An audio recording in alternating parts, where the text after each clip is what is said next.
Welcome back to another episode of the Week 11 Don't Take Us Seriously podcast. I'm DJ. Boy, and today we're going to be talking about a lot of very good stuff. This first topic I'm so excited to talk about. It's something that was so confident in last week, and well, he took a victory lap last week, and this time I'm going to do the justice of taking my own this week. So, without further ado, the Vikings. Let's talk about it. Kirk Cousins sacked 7 times. 3 points from Justin Jefferson. That's it for fantasy. Oh wow. Wow. Looks like they threw in the towel in the fourth quarter. Did they bring a towel even? Or no, I guess not. Wow. This is a team built on a great foundation, isn't it? Kind of like the Olympics in Qatar. Oh wait, no, that's something being built on sand, literally. Oh, I don't think this is looking too good. Vikings though, right? Am I right, guys? Yeah. What you got to say about the Vikings, though? I'm still running with my boys. I ain't gonna lie to you. I think, they could have been, it could have easily just been the Vikings were high from, they come from behind, win against the Bills last week in a game that they honestly shouldn't have won. Dallas's defense is definitely riding a high. They're finding their niche, they're finding their groove. The offense played through the defense. A lot of short field situations, and honestly, the Vikings O-line didn't do it.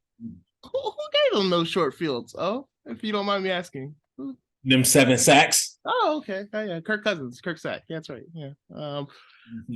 Man, I don't take pride in this. I don't take pride in being right about this. I wanted you to have a moment, last week, and it just doesn't feel good when I got to be the one to tell you I was right, Agree and say different.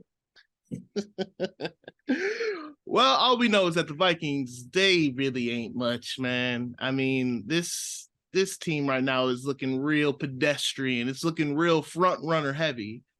I'm big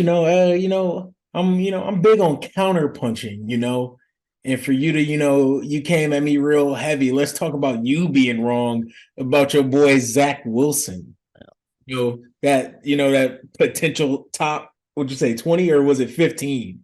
It was 20, and I'm gonna walk that back a little bit. I'm gonna walk that back a little bit, What did he throw for? 77 yards? Something like that. Yeah. It wasn't much. It was a very more punts than he had completions. Yeah. Uh-huh. You got any more stats out there? They punted for like what, 6 times as many total yards of punt than offense. It wasn't a good day. What was that? Oh, okay. It wasn't a good day. I know that. We all know that. It was a terrible day. But I'm gonna tell you what, though. I'm gonna walk back that top 20 first and foremost. I'm gonna just get that out the way. How far back we going from top 20? I'm gonna go from top 20 to TBD. That's what I'm gonna do. It's bottom 5. That's where you. Oh, okay. Look, bottom 5 is it's all up for debate at this point. Like Robert Salah said, he said, it's up in the air. We don't know yet who starting quarterback is for this week. We don't know who's going to be the starter for the Jets going forward for the next couple of years. But anyway, but either way though, with Zach Wilson, I will say we even heard Tony Romo say this. The guy's got potential. There's no question on his talent. He's got the arm. He's got the flick of the wrist. He's got those things that you can't teach. I don't know if he can learn how to run an offense, but I can tell you can't teach someone to just flick it 40, 50 yards down the field. But how many guys have we seen with the talent, though? There's a bunch. There's a Jamarcus Russell. There's the Brian Leafs. There's, You're talking about the same Jamarcus Russell that Zach Wilson is on pace to outpace in trashness? Okay, so I gave you a little bit of that finger roll layup right there. All right. I mean, what do you want from me? I'm waving the towel. I was wrong. All right. I was not right. I was wrong. But I just wanted you to stand by your mans. That's all. ain't nobody there. This ain't stand by me. We not doing that. This man is bad. That was an abysmal performance. His defense did more than enough to get him the win yesterday or on Sunday. But either way, all we know is that at this point, the Jets are bad because of Zach Wilson. They're likely going to go to Joe Flacco, but I will hold my reservations. He's TBD as of right now because he still is the most talented quarterback in that quarterback room right now at the Jets. But let's see if he'll come to fruition. I won't argue that. You know where I stand on Joe Flacco, so you won't get no kickback on that. I mean, even with everything that evolves around this with Joe Flacco, we know Joe Flacco has some left in the tank. He did have a comeback win against the Browns earlier, so it was more because of the Browns, but Joe still had to make the throws. So hey, you could argue that Joe Flacco got more talent at this point. He has thrown for more touchdowns in less games than Zach Wilson. All I know is Joe is a better leader at this point than Zach, because Zach just turning around and being like, oh, no, I don't think I let the defense down today. Yeah, we know that's not going to cut it. That was a bold statement. Yeah. I mean, it definitely wasn't looking good for him. It's just, he's a strong arm quarterback. He's a young guy. He's still learning how to corral the room. He's learning how to seize the moment, how to win games in an effective manner, how a pro quarterback has to do it. He's 22. He's got time. I mean, we've got guys like Geno that took a long time to bloom. They're in bad situations and, they get a good shot in a good situation and it ends up working itself out. So I'm not saying that he's going to be Geno. I'm just saying we've seen cases of guys like Geno, Kurt Warner, guys that it takes them a little while or they come on later. Everybody's window isn't, from go. Facts. Now let me ask you this while we're on the topic of the Jets, AFC East teams. So somebody told me little birdie NFC East was a better division than the AFC East. I think that birdie that you're referring to is me. I am the big bird that told you that. The NFC East has got too many teams that could be first in the NFL for them not to be better than the AFC East. How many is that? 2? Yeah, it's 2 more than what the AFC East don't. Y'all got 1. They got 2. Y'all got 1 in a pop. That's all I'm gonna say. Yeah, it's spades over here. No, the NFC East have the Cowboys, who all right, it hurts me to say this because I don't love the Cowboys, but I'm a cape for them today. The Cowboys have a very complete roster, and when they play in all facets of the football game and maybe get Odell in that building, you never know what's going to happen. You got Dak, you got Tony Pollard, who's looking like a top 10 running back going forward. They got, they still got Zeke getting all the pounding yards for the 3 yards of carry. They still got, CeeDee Lamb, who's coming over the top, looking real hot right now. He's been trending up lately. And then you turn around and you got Michael Gallup, you got maybe Odell coming in. You still got, 11 from heaven and Micah Parsons. You got some real players on this team. So what about Miami? And as much as it pains me to cape for Tua, you going to tell me that they ain't got all the horses? That's what you're going to tell me right now. I mean, what does Miami have, though? What are they working with? What you thinking? What you seeing? 2 top 10 wide receivers. The trade for Raheem Mostert seemed to have worked out. They offensive line putting Tua in better. But I know what you're saying. Huh? You mean Jeff Wilson, but I know what you're saying. Oh, yeah, Jeff Wilson. Yeah. Same difference. They offensive line putting Tua in better situations than Dallas is putting Dak in. And realistically, when their defense is healthy, you going to tell me their defense can't be at least right next to where Dallas is? I'm not saying in all aspects of the game, but you're gonna tell me they not at least capable of the same output? This is literally the same defense from last year that lost pretty much nobody.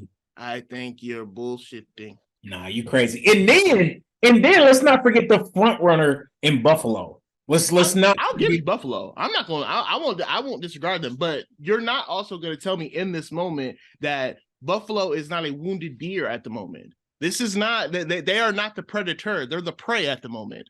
I'm never gonna call the same way I'll never call Tom Brady the prey, Patrick Mahomes the prey. I'm not gonna call Josh Allen the prey, bro. It's I disrespectful. respect it. I respect it. I'm just saying. I'm just saying. In this moment, it's looking like Josh Allen isn't looking so much as much the guy as he's looking like a guy right now. Right now, in week 11, at this very moment, he's looking like a guy, not the guy. But Okay. also, go ahead, go ahead. No, I won't argue that, but you know what I will argue? I'll argue the bottom two teams in my division are better than the bottom two teams in yours, regardless of my Zach Wilson slander. The Jets defense is going to keep the games close enough that it don't matter who playing quarterback. Well, I'll tell you, as of the last 2 weeks, the Commanders' defense has been looking just as beneficial to the Commanders as the Jets' defense has been looking beneficial to them. Who they play? I don't. Why you gotta bring up? Why you gotta bring up old news? I mean, we ain't talking about that. Yeah. Why you gotta bring up stuff that's gonna go against my point? I don't like that. But but either way, though, Guess what? The Commanders' defense don't look good against everybody. The Jets' defense and the Patriots' defense look good against everybody. okay, all right, I'll give you that. They have a young, studly defense. The Jets do, but at the same time, the offense of the Commanders has looked a lot more convincing than the offense of the Jets, so it balances it out. Who they play? Who the offense of the Commanders look good against? I mean, they looked solid against, what was it, the Colts? I think it was the Colts. I think they played. They looked pretty good against them. They look all right. They had some moments. They got. I'll tell you what. I trust Heineke over I trust Zach Wilson right now. I ain't gonna argue that one. Yeah, exactly. Yeah. And when you look at that wide receiving core for the Commanders has been looking very, very, very crazy. They're looking like a top 3 wide receiving core in the league. Pump the brakes on that. Curtis Samuel hasn't been doing much catching of the football. He's been more effective on the ground than through the air. I'm just saying. When you got Jahan Dotson. When the last time Jahan Dotson caught a touchdown? He's been hurt. We can't give him any grace because he's been hurt. We talking about what they doing right now and what they look like right now. Jahan Dotson on the field? He is now, but he hasn't been. He's still nursing back. He's still trying to get back in the groove of things. But then you still okay, fine. I'll give you Jahan Dotson. But Jahan Dotson's doing more than what Elijah Moore has been giving you the last few weeks, and that's a starter. And then you can look at Terry McLaurin. Terry McLaurin is doing more than even what Garrett Wilson's been doing. Is he not? Okay. Now catch this counterpunch. The Giants receivers been doing anything? No, of course not. Okay. But that's just because they've been living off of living off of a few legs. They've been living off the legs of Daniel Jones, the legs of Graham Gano, and then the legs of Saquon Barkley, and that's when getting them all their wins. Okay. Yeah. So I mean, but you're gonna sit here and tell me that you think that this Giants team has not been playing better than the Patriots team has, even from an offensive perspective, as lackluster as you just mentioned that the Giants have been playing. I'd zero that out offensively, but the Patriots, the Giants defense. I just know right now that the Giants are one of those teams that they're playing smash mouth. They're playing hard-nosed football. They're grinding games out. They're trying to win games by not making mistakes, not necessarily outplaying their opponent. They're just not making mistakes, kind of like what Bill Belichick has done for years. When he had Tom Brady and everything, that was always his biggest thing. He said, you must win the turnover battle. You put more points on the board, you don't lose a turnover battle, and eventually you'll just win those games because you make less mistakes. Okay, now let me ask you this, because we clearly haven't discussed the elephant in the room. What's the elephant? You ain't caped for the Eagles at all yet. I mean, the Eagles they've been looking a little bit like the Bills have lately. They've been taking a little bit of these punches, but it's also because I don't feel like I need to speak too much about the Eagles, because although the Eagles have been taking some punches and they've been kind of stumbling a little bit, they look like they got rocked a little bit, in the ring.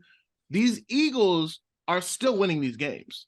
They may not always be great looking games, but they're winning them. They're getting the dubs. They're not having these upsets like the Bills are having. They're not having these games, I can't really fault the Dolphins as much, just because theirs are more due to injury than they are due to performance. I mean, when you put Teddy Bridgewater out there, you're not going to beat some of these teams. You can make that argument for Buffalo. The injury argument.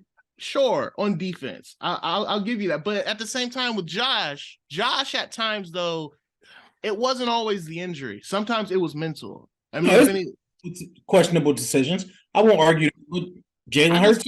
I just at the end of the day, I really feel like this team they're superior. The Eagles at this very moment. In this moment, the Eagles, top to bottom roster, they're a stronger roster than the Bills in this moment. I won't argue that. And if you give me the Eagles as number one, I'll give you say Bills too. I feel like the way that the Cowboys have been playing as of late. Sure, the Packers game was an anomaly, but the way they've been playing up until that point, if you take out the Packers game, they're clearly number 3. I mean, okay. Miami 4. I'll give you Miami 4. New England 5. No, right? well, don't try to just throw a slide one in there. No, because we can't take away the Giants. So give me you think New England 5, Giants 6? How are the Giants 6 when you look at what has Mac Jones been doing? You could, even with the poor weapons, Daniel Jones has been doing more with less. I'll tell you that. I can argue that because the Patriots offensive line ain't been healthy. Sure, you could say they haven't been healthy, but the Giants offensive line, healthy or not, it's been bad. So what? I'm just saying. I mean, and the win, you know what? I don't need to argue about this. The wins speak for themselves. Who has more wins? The column that counts. And who has more wins? Who gets more credit? The quarterback. So Daniel Jones has been outplaying Mac. The Pats. All right. Well, you could take them, but we know for sure you can take this to the bank. You know, the Commanders are definitely better than the Jets. Like I'm not taking. No, sir. The Jets defense is that good. If the Commanders and the Jets suited up right now, the Jets win by 10. All I'm saying is the Jets will find a way to lose the game because, like you just said, the Commanders don't do that same thing. No. We ain't talking about them. We talking about the Jets. We talking about the Jets and the Commanders right now, bro. We talking about the Jets and the Commanders. Who you trust more? Commanders do the same thing. Okay? So you trust that Zach Wilson will get more yards than Taylor Heineke? Who you go? Yeah, right here. You gonna see it right here, right now. After that man had 2 yards of offense in the second half, more punts than completions. Yeah, I heard it all last segment. What about now? Listen, I trust the Jets defense. All right. Well, you go ahead and trust the Jets defense. I'm gonna trust the Commanders and crack a Heineken for Heineke because right now he's been looking a little bit more stable than the Milfinator and Zach Wilson. All right, so let me ask you this: do you think the Commanders, even though in reality we know they aren't that caliber of team, but the way it's situated right now, the Commanders could potentially make the playoffs? What say you? I mean, I'm not going to get into that too much in the weeds. Sneak peek for y'all, for next week. We're going to talk more about these teams that could still squeak into the playoffs. I'm going to just say this. The Commanders have put themselves in a position to be able to determine their own destiny. If they can win some of these tough games, these coin flip games, which I mean they're really more 75-25, but in their eyes they might think they're coin flip games. If they can win some of these tough games that are left on their schedule within their division, they could really position themselves so that they have to get into the playoffs. They'll need other teams to win difficult games in order to make it in. So I'll just say that they have the opportunity to put themselves in the catbird seat. That's all I'll say. I feel that. I don't think they making it. I don't think they have a shot. I don't really think so either. I mean, it's a little tough to make it. They're just not that great at the end of the day. But either way, though, about another guy though that we haven't given a lot of publicity to, but this is another historic franchise that he plays for, George Pickens. I got to talk about this.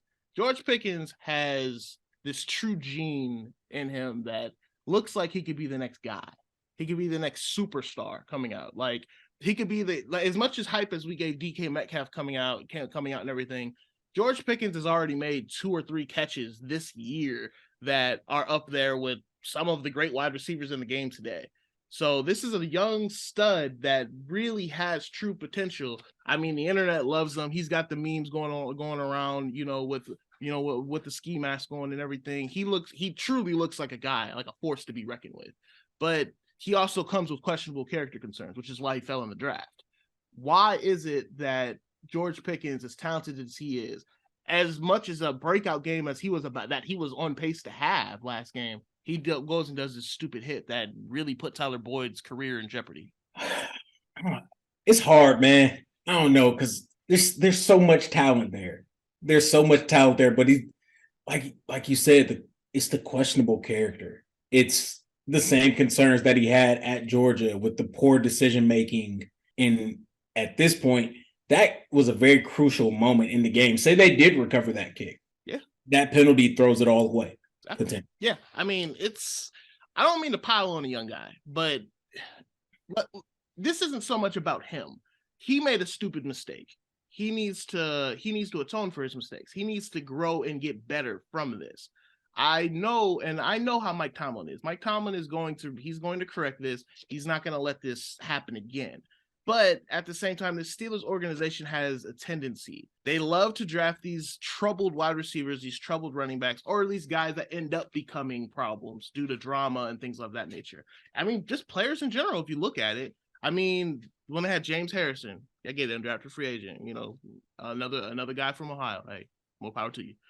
Then you turn around and you look at Le'Veon Bell. Okay, this is a guy that ends up being a distraction, supremely talented, became a little bit of a distraction in the Steelers locker room. Of course, we all know AB, AB, premier talent, Hall of Fame trajectory and everything in his career.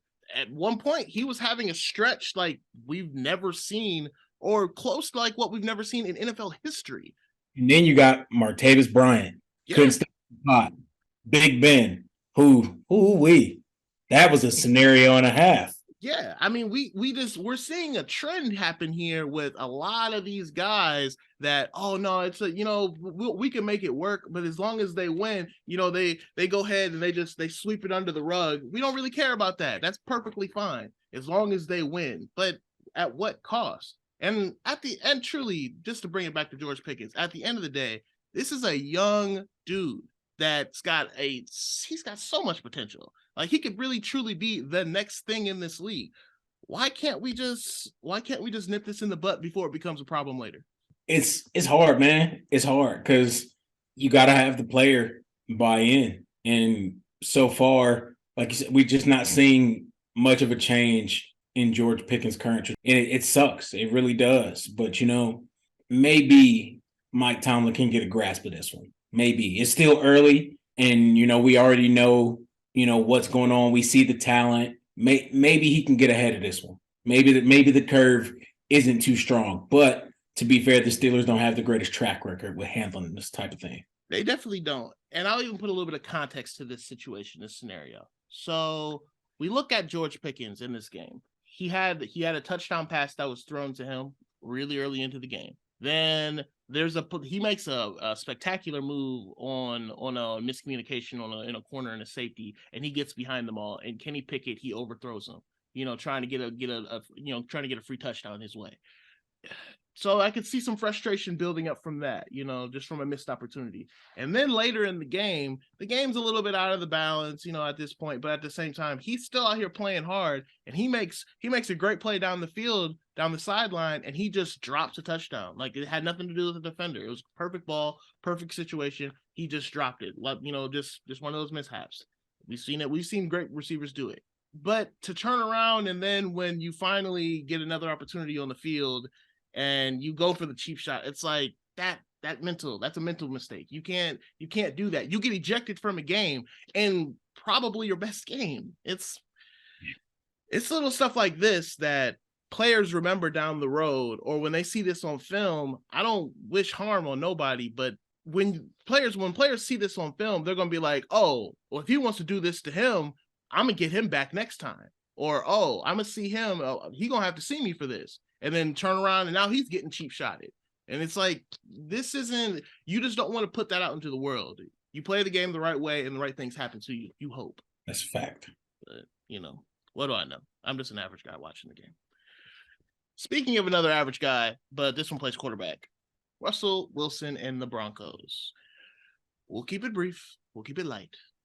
But Russell played pretty good, actually. I'm going to give him his credit. I'm going to give him his kudos. He's still, from what we're showing here, he still looked pretty good. 70% completion percentage. They still didn't get 20 points, but it was probably his best offensive performance this year. Maybe. It's debatable, at least. we start clapping for give participation trophies.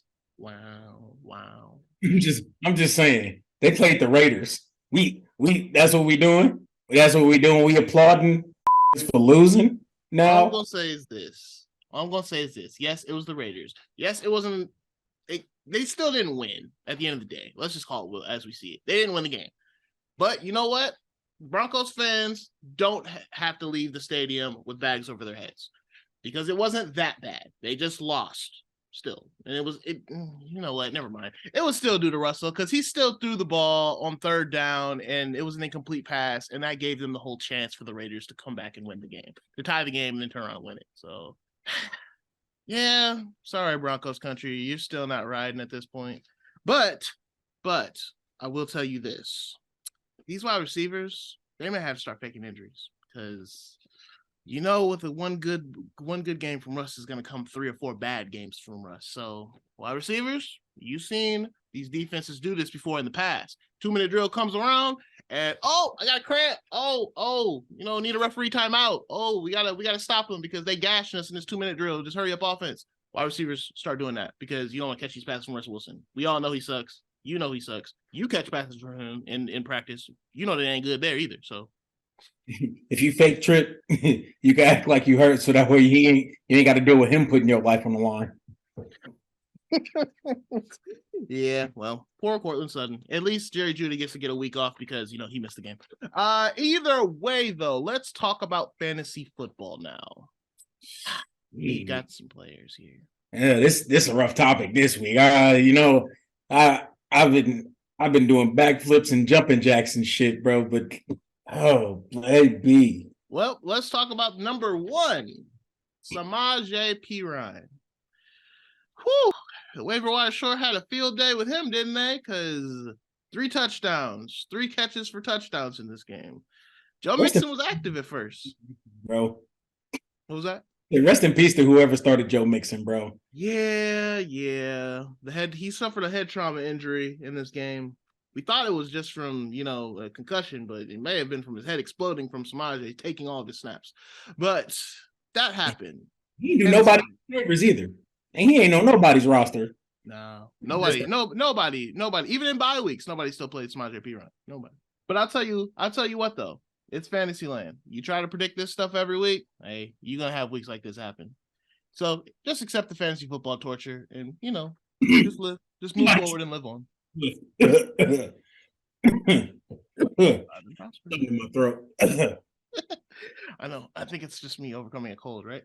Anyway, Jamal Williams with a head-scratchingly good game. This one hurts deep, me personally, because I own DeAndre Swift. I didn't even start him, but of course he gets a touchdown. But Jamal Williams gets 3. All right. So I'm not going to dwell on it too much. Jamal Williams, he had a great day. He was running all over the place, and he was putting up points like it was wild, like it was crazy. So all of you people out there, I hope in your fantasy leagues they count bench points because Jamal Williams, he sure did thrive. Man, I guess I'll take the L on this one because somebody had to play against Tony Pollard, right? Yeah. It was me. I was the one getting my back broken in by Tony Pollard. And then it didn't help that I started Kirk Cousins. Yeah. What Captain Kirk put up for you this week? Fantasy owners out there. Talk about it. I think it was 2 points. I think that's what it was. For all of you that that just didn't know, that weren't aware. And then Tony Pollard, he's looking like a top 10 running back. So if you got him in your rosters, please start him because he's clearly the it's lightning thunder, and he's clearly the lightning, and he's even starting to take the thunder from Zeke as well because he's eating all his chicken. He's getting the big chicken at the table. And then all of you Justin Fields lovers out there, I don't take much joy in this. I really don't. I know I talk a lot of stuff about Justin Fields and everything, but seriously, the guy got hurt. I hope he learns from this lesson. I hope you fantasy owners learn from this lesson also. These running quarterbacks, you better get a smart one. You better get one that gets on the ground because if he don't get on the ground, he gonna be getting carried off the field eventually. Josh Allen's learning this now. We've seen it in history. Look at RG3, the most expeditious running quarterback to get took up out of there. It was real quick too. He only lasted about a season, maybe a season and a half. But Justin Fields, it was a good run. I told you this a couple weeks ago, guys. Enjoy the run while it's here, because when the train stops, you got to get off. And Justin Fields, I'm not saying that the train stopped, but I'm saying that there was a little pit stop for it, and you better hope the train can get back going again. Facts. But that concludes our episode today for the Don't Take Us Seriously podcast. Please, guys, like, comment, share, subscribe to anything and everything that we put out. And hey, we're here for all the support. If you guys have any suggestions or anything, please leave them in the comments, guys. We're always here, and we'll try to accommodate your guys' needs if we can. If we can see if it fits the bill for the podcast. I'm O. You O today? Yeah, I'm DJ. I'm O. And this has been another episode, guys. We'll see you guys next week. We kick it with y'all.